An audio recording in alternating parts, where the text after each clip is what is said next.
Hello friends, so recently I had the pleasure of taking a trip on a friend's boat. He wanted to take his boat from the mainland, where we both live, to an island a couple hours away, where a friend of ours was hosting a bachelor party. Now of course, nowadays, maritime navigation is much easier with the GPS and satellite, but this island was due north from where we were starting our journey, so he figured that, if we followed the North Star, we'd be able to get there without needing to use the boat's modern navigation system. Plus, he really wanted to try to take the trip the old-fashioned way, ideally, without using any 20th century technology to navigate, and I told him I would gladly join him on this adventure. So we set out in the evening, and, although even a couple days before, the forecast had called for clear skies that evening, it was pretty cloudy. We were looking for the North Star, or really, any other star we could use to help us get to our destination.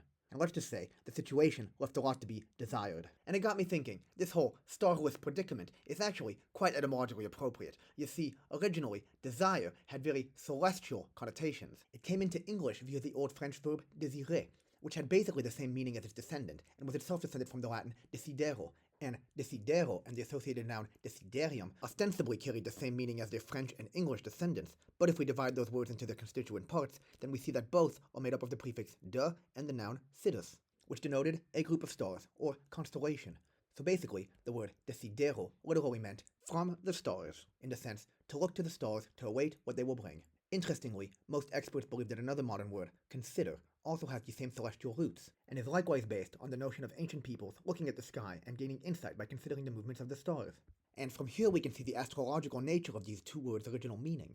Astrology today might seem like a pseudoscience, but in previous centuries, it was definitely taken pretty seriously, and people throughout history have looked to the stars, planets, and other celestial bodies to better understand the world they live in, and it was nice to have the stars available as a resource for those interested in learning what the future might have in store for them.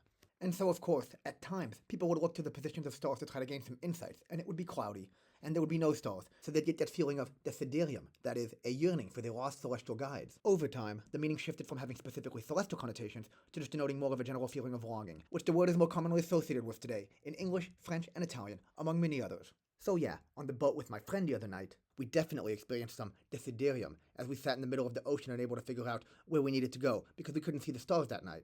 We were hoping the clouds would clear up so that we could continue our journey, but it was getting cold, so eventually, after a couple hours of just floating around under cloudy skies, our etymological desiderium was quickly supplanted by a modern desiderium. That is, a general longing, and specifically, a longing to get to our destination before we froze to death by any means necessary, including, if possible, modern ones. After all, we had a party to get to. Thanks for watching.